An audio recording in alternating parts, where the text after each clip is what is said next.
Hi guys, and welcome back to the channel Held Dominance. Anthony here. Please remember to like and subscribe, and also click that notification bell if you're enjoying what you're seeing and if you want to see more. Coming up, the Challenge Cup 2022 participants confirmed with some exciting inclusions, but some exclusions as well. Rugby League Cares updates us on the Rugby League Museum. And we're back to France for their latest update on a third signing for the 2022 season. So we begin with the Tottenham Hotspur Stadium as they are going to host the 2022 Betfred Challenge Cup draw on Tuesday, December the 14th. The road to the 2022 Betfred Challenge Cup final will begin at the Tottenham Hotspur Stadium, where the winners will be crowned next May, and which will stage the draws for the first and second rounds on Tuesday the 14th of December, as I said. Teams from the community game will return to the first round of the Cup next January after their COVID-enforced absence from the competition, before they joined by the semi-professionals of Betfred League One in the second round 2 weeks later. The draw will be streamed live on the BBC Red Button as well as the RFL's Our League app and website, with coverage from 5:30 PM UK time.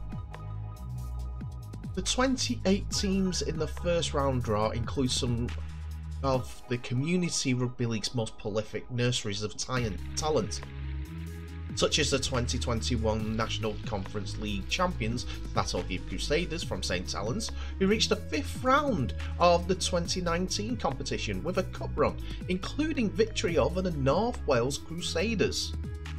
They will be joined by two of London's leading community teams, the 2021 Southern Conference League champions West Warriors and the London Chargers, the team they beat in the grand final. But there is something of a UK renaissance in the Challenge Cup, as there are teams that are going to be included from Ireland, Scotland and Wales. What's this community game? Those three teams are the Bridgend Blue Bulls, the Edinburgh Eagles and the Galway Tribesmen, who will represent Wales, Scotland and Ireland respectively. Ireland's Galway Tribesmen looking to be the first Irish team to win a Challenge Cup game.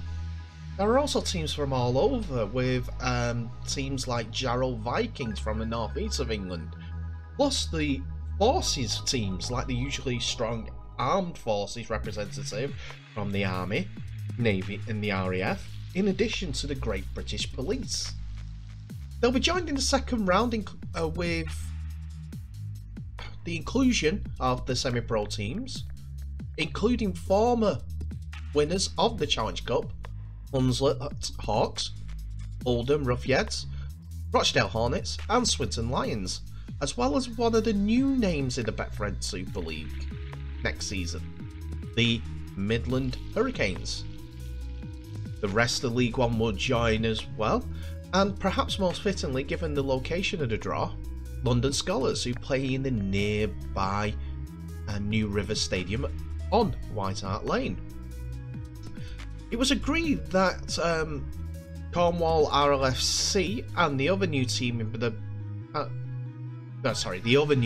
Betfred Super League One in 2022 will not enter the Challenge Cup in their debut season, just to help grow the sport in the area and also create a community game. The first 14 first round ties will be played on the weekend of January the 15th and 16th, and the 12 second round ties on the weekend of January the 29th and 30th, with the third round on the weekend of February the 12th to the 13th, producing 6 winners to join the 14 Betfred Championship clubs in the fourth round on the weekend of 26th and 27th of February. The 5th round will be held on the weekend of 12th of March and the 13th of March, producing 5 winners to join the 11 Betfred Super League teams in the 6th round on the weekend of March the 26th and 27th. As previously, Toulouse Olympic will not enter the Betfred Challenge Cup in 2022. Those 5 clubs will also qualify for the AB Sundex 1895 Cup, with the playoff on the Betfred Challenge Cup quarter-final weekend of April the 9th and 10th, with the semi-finals of the Challenge Cup and the 1895 Cup to be played on the weekend of May the 7th to May the 8th.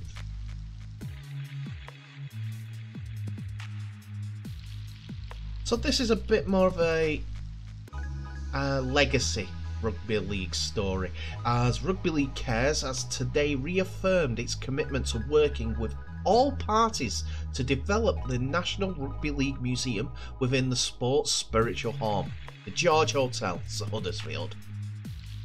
Rugby League was born at the George Hotel on August 29th, 1895, and Rugby League Cares remains 100% committed to establishing a world-class museum within the historic building. The importance of the George Hotel to the project was recognised by the independent panel of 5 experts who assessed Kirklees Council's submission detailing how and where the museum would be based. Since Kirklees was awarded the tender in June last year, RFL Cares and its partners have invested considerable resources and time to realise this fantastic project, which will make the National Rugby League Museum at the George Hotel the crown jewel of the local authorities' regeneration plans for the town. The Rugby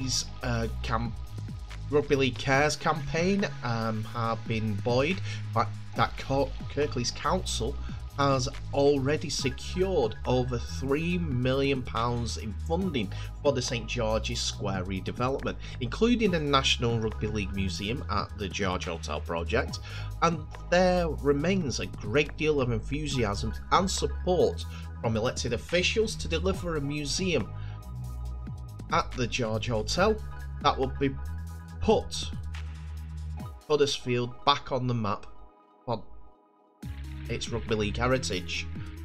RFL Cares would like to place on record, according to their website, its surprise and disappointment at recent suggestions from Kirklees Council officers that the charity is considering new proposals to establish the National Rugby League Museum at a location other than the George Hotel. That is simply not the case, they said. They said the success of the Kirklees Council application to host the National Rugby League Museum was based on the museum being housed in the George Hotel. To the wider world, Rugby League, recognised by the government as one of the UK's top 5 sports, was coming home. And nothing has happened in the last 17 months to change that. Any proposal to hold the National Rugby League Museum in Kirklees anywhere other than the George Hotel are misguided and uninformed. RFL Cares remains hopeful that the Kirklees Council will honour its commitment to work with the charity and other partners, including the University of Huddersfield and the Rugby Football League, to deliver a National Rugby League Museum within the George Hotel. That will be the pride of Huddersfield and the envy of the world watching. So the National Museum is a long-standing project that Rugby League have been looking to, and the Rugby League Cares charity have been looking at bringing the Rugby League Museum to fruition, with the spiritual home, the George Hotel, being the focus of their entire plan. As I said, it was the place where Rugby League split from Rugby Union. In June 2020, Kirklees Council beat off the competition from Wigan to win the bid for the museum, and reports were saying that Kirklees Council is refusing to commit to the George as a location for the museum.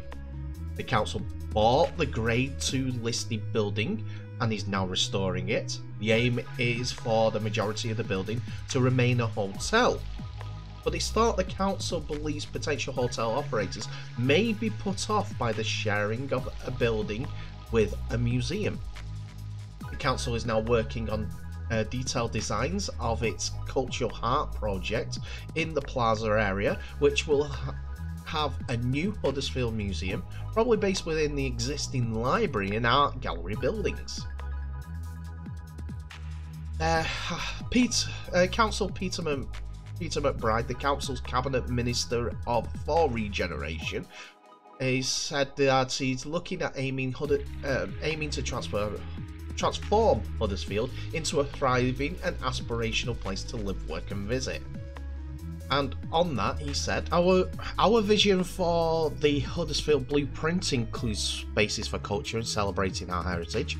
We believe that the Rugby Museum could have a home in the town centre, and we're working with Rugby League Cares to establish a way forward that best delivers our and their aspirations for Huddersfield town centre.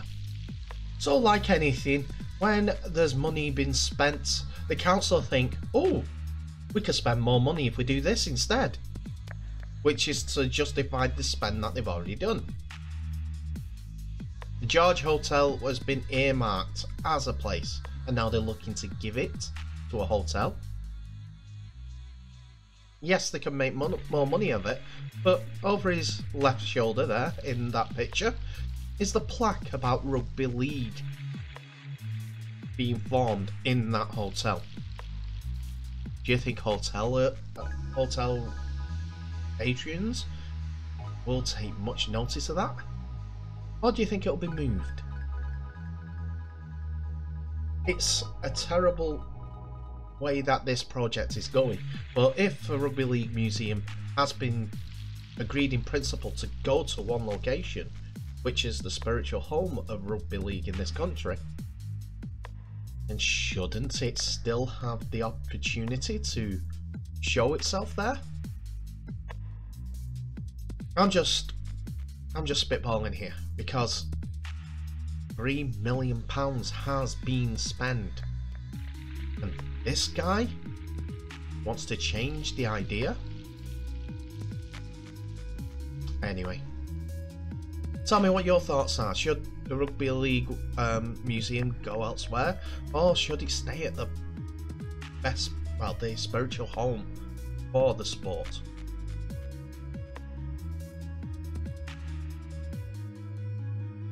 So we're looking at the south of France in our final story of the day, as Catalan Dragons are set to add their third major signing to gear up for another tilt at the 2022 Super League Grand Final. The French club have already named NRL powerhouses Dylan Napper and Mitchell Spears in their squad, but now another is expected through the door, according to sources down under, as well as in Sky Sports. It's widely believed that the person of interest to Catalans Dragons is recently departed Penrith Panthers utility man, let's call him that, Tyrone May, who was sacked by Penrith Panthers for social media posts that references his court case in Australia. In 2020, May pled guilty to 4 counts of recording intimate images without consent. Following the grand final victory, the Penrith utility man posted on social media about that incident, calling into question of the decision and also the person who the indecent pictures were allegedly about. So May would add a fresh utility tag to the Dragons, with the 25-year-old being able to play in the halves, loose forward, or even centre, though it remains to be seen how he would displace Pearce and fellow halfback Josh Drinkwater in the halves. Saying that, if he plays in the forwards, he's likely to be the direct replacement of the recently retired Joel Tompkins.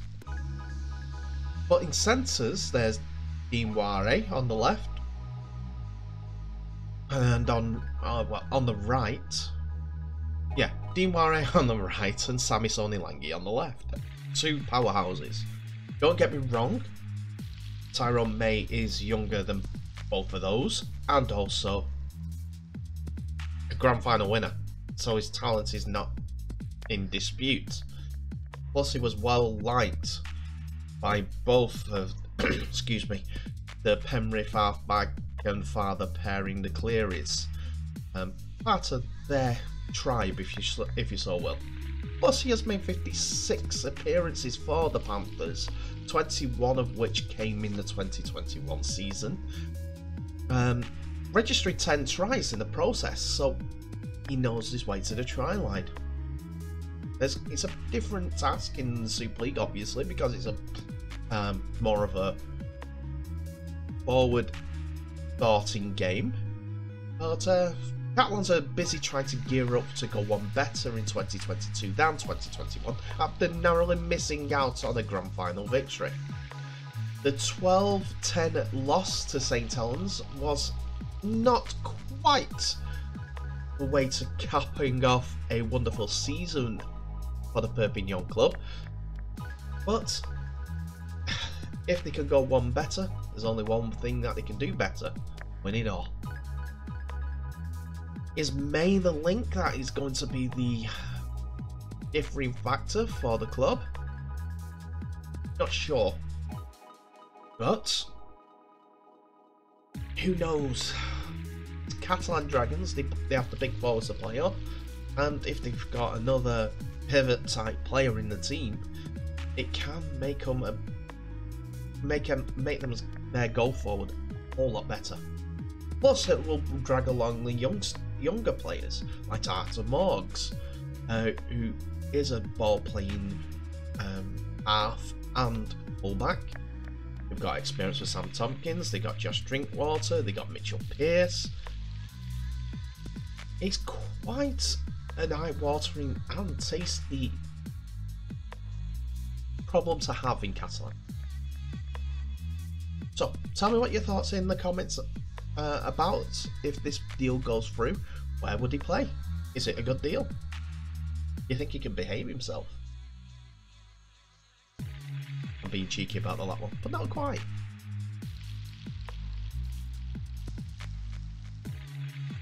And that's it for another video, ladies and gentlemen. Thank you so much for watching. Please remember to like, subscribe, and also click that notification bell for any new stories that are coming your way. And also to share this video worldwide. More and more people that we get to watch this video, the more that we can spread the word of Rugby League. You guys have been great. I enjoy everyone, and welcome to all the new subscribers. You're welcome here. You're a Rugby League family. Thank you. We're all part of under the same umbrella. I'd like to hear all your opinions about any of the stories that you've heard on this channel. Can we elaborate a bit more? Have you heard anything? If you want to improve this channel in any way, any feedback would be great. So that's what the comment section is there for. You guys are fantastic. You have been commenting already, and it's great to get all the interactions going. I hope it continues. Thank you for being involved, and to make this as interactive as possible, because then that way you and me can get to the heart of the story and what you want and what I want to get across. So I'll say thank you very much for watching. Share this video worldwide, tag people in, get them, bother them, get them to subscribe. 22 away from being 100 people subscribed to this channel. Let's see if we can do that before Christmas. That'd be my Christmas present. You'll see a tree above the held sign in a few episodes time. But in the meantime, thank you very much. All the best. And I'll see you in the next video.